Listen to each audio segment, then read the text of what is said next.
Hello and welcome to this video. In this video, we are going to do a A-level question from variant 31 May-June 2019, question 6 based on investment appraisal. The question said that the director of T Limited are considering investing in a machine A at the cost of $950,000 to manufacture a new product. The estimated cash flows for the new product are as follows. Cash inflows and cash outflows for the year 1, the cash inflows are $640,000 and the cash outflows are $240,000. For year 2, the inflows are $660,000 and the outflows are $260,000. For the year 3, the inflows are $400,000 and the outflows are $200,000.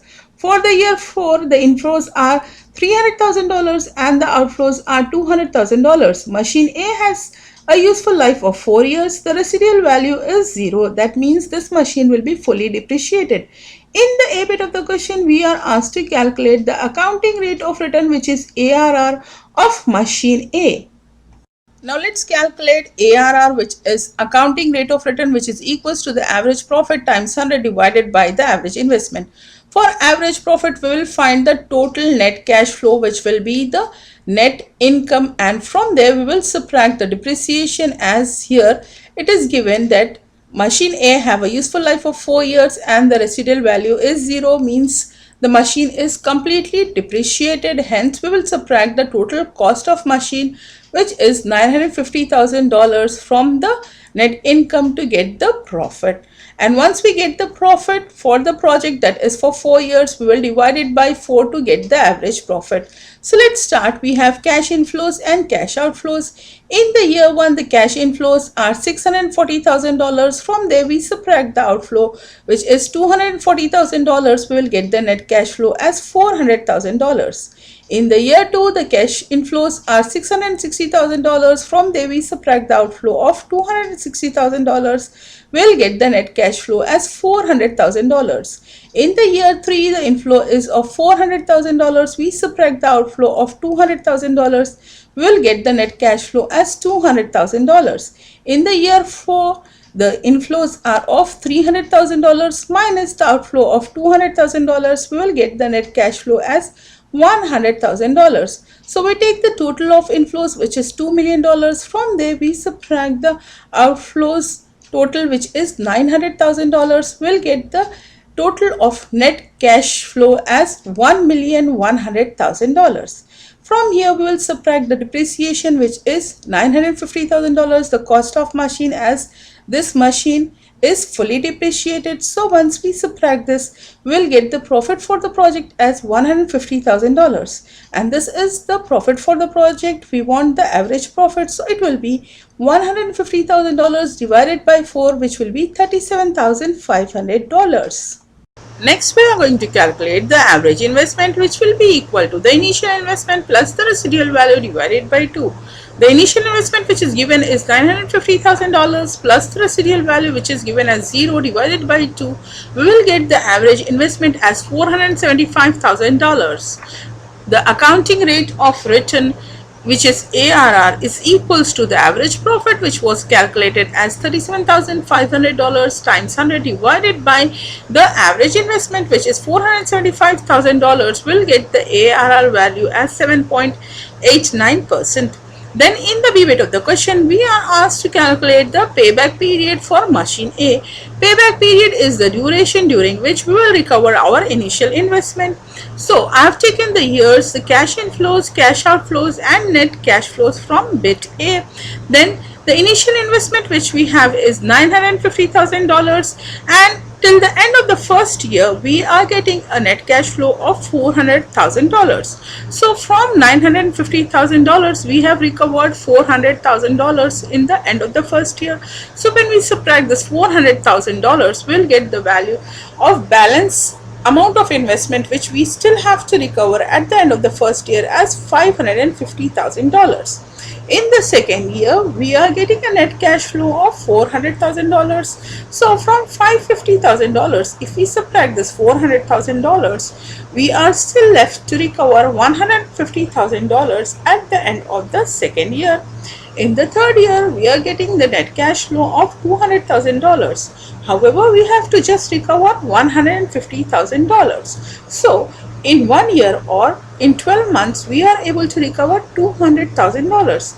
So to recover $150,000, how much duration is required? So $150,000 times 12 months divided by $200,000 will get the duration as 9 months. So our payback period for machine A is 2 years 9 months. In the C-bit of the question, we are asked to state 2 advantages and 2 disadvantages of using the payback method of investment appraisal. You see, the payback method of investment appraisal is much easier to calculate when compared to the other methods of investment appraisals like IRR. And the payback method of investment appraisal uses cash, which is more objective in nature and not the profit for evaluation, as profit is subjective in nature. It depends on the accounting policy which is decided by the manager.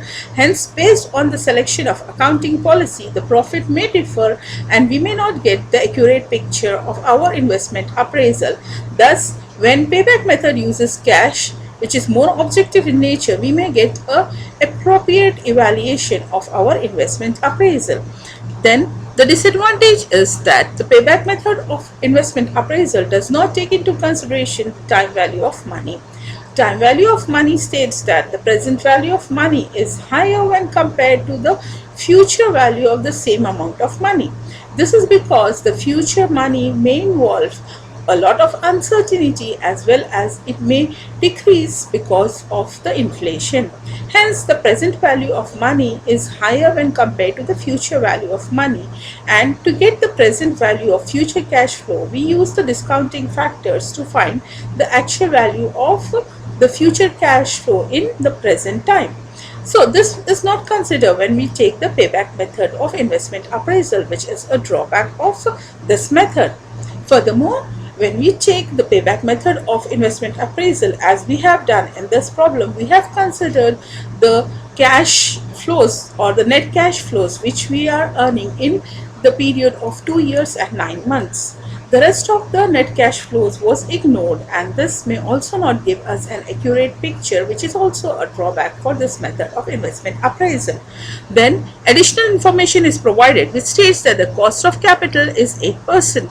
The discounting factors are given for 7% as well as for 8%. In the D-bit of the question, we are asked to calculate the net present value of machine A. Now let's calculate the net present value. Net present value will, for this, we'll take the net cash flows which was calculated in the first bit of the question, and then with that we will multiply the discount rate. This discount rate will be based on the cost of capital. Here the cost of capital is 8%, hence we'll take 8% discount rate, and then we will get the present value. So here what we are going to do is we are going to take the net cash flows and we are going to multiply it with the discount rate, and we will get the present values of future cash flow. So in the year 0, we have an outflow of $950,000. Naturally, in the first year, that is today, the value, if the value of dollar is 1, so it will be 1 itself. So for this year, that is year 0, we will take the discounting rate as 1 and we will multiply it with $950,000. We will get negative $950,000 as it is an outflow. Then in year 1, we have the net cash flows as $400,000. We will multiply this with the discount rate which is given as 0.926. We will get the value as $370,400. Then in year 2, we have 400,000 times 0.857, we will get the value as $342,800. Then in year 3, we have the net cash flows as $200,000 and the discount rate is 0.794. So we'll get the present value as $158,800. And the year 5, we have the net cash flows as $100,000 and the discount rate is 0.735. We will get the net present value as $73,500. So we will add this all positives, that is $370,400 plus $342,800 plus $158,800 plus $73,500. From there we will subtract $950,000. We will get the value as negative $4,500. Therefore the net present value for machine A A is negative $4,500. In the A bit of the question, we are going to calculate the internal rate IRR of machine A. Internal rate of return IRR is equals to capital P plus in brackets capital N minus capital P times small p divided by small p plus n, where capital P is the percentage rate which gives us the positive NPV and small p is the value in dollars of positive NPV. Capital N is the percentage rate which gives us the negative NPV, and we have calculated in the bit D where we got the negative NPV and the rate was 8%. So we'll take capital N as 8% and small n is the value in dollars of negative NPV which we got in bit D of the question as $4,500. The other information which was provided was 7% discount rate, so we'll use this to find the capital P and small p. So for this we'll start with the same way as we did in the debit of the question, where we'll take the years from 0 to 4, then the net cash flow, and this was calculated in the A bit of the question, so we are just going to take it here, multiply it with the 7% discount rate so that we can get the present value.